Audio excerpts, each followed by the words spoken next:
জিতবে ২১, হারবে নাকি। ভোটের পরিবেশ হচ্ছে আমাদের একটা এই সংগঠনের একটা স্লোগান আছে, সেটা হচ্ছে জিতবে ২১, হারবে নাকি। তো আসলে সবাই আমরা আমাদের সহকর্মী, আমরা কলিগ, বন্ধু, বড় ভাই, ছোট ভাই। এখন নির্বাচন যেটি একটি প্রতিদ্বন্দ্বিতামূলক আয়োজন, একজনকে ভোট দিতে হবে, দুজনকে তো দেওয়া যাবে না। তো সেই জায়গা থেকে আমি মনে করি যে আমাদের সবসময় এই সংগঠনের যত নির্বাচন হয়েছে এর আগে সবসময় খুবই শান্তিপূর্ণ এবং একটা আনন্দ ঘন পরিবেশের ভেতর দিয়েই নির্বাচন হয়।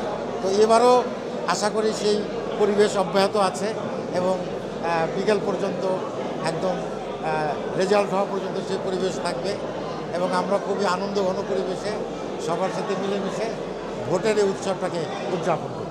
এটা প্রত্যাশা তো অবশ্যই আছে, যারা এই সংগঠন যেন সুন্দর সুষ্ঠুভাবে চলে এবং এই সংগঠনের একটা সংগঠন তো একটা প্রক্রিয়ার ভেতর দিয়ে যায় এবং তারা যেন আমাদের যারা অভিনেতা অভিনেত্রী আছে তাদের স্বার্থ সংশ্লিষ্ট কাজ করে এবং আমাদের যে আমাদের শিল্প সংস্কৃতি তার জন্য উন্নত হয়, আমাদের নাটকের যেন মান উন্নয়ন হয়, এই বিষয়গুলি আমরা তাদের কাছে চাই এবং সংগঠন একটা সুন্দর পরিবেশের ভেতর দিয়ে আমাদের সংগঠনটা সামনে দিকে এগিয়ে যাবে।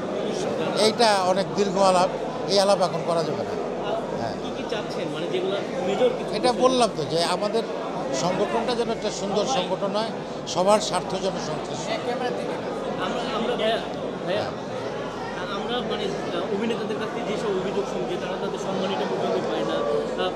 এটা তো অন্য ইস্যু আসলে, এটা আসলে আজকের ইলেকশনের দিনে আলোচনা, এটা অন্য একটা আলোচনায় টেবিলে বসে এটা দীর্ঘ আলোচনা করা যাবে, এটা আসলে আজকের আলোচনা না।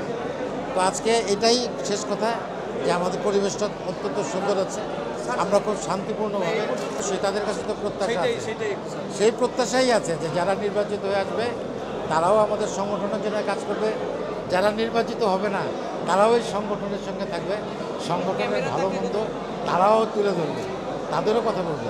এমন তো না যে নির্বাচন থেকে যে হেরে যাবে সে আর এই সংগঠনে থাকছে, সেও একজন সংগঠনের সাধারণ সদস্য হিসেবে থাকে।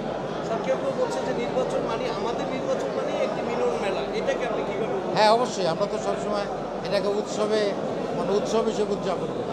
আমরা শুধু এটা ইলেকশন না, এটা আমাদের একটা নির্বাচনী উৎসব, আমরা সেই উৎসবটাকে উদযাপন করতে চাই সবাই মিলে।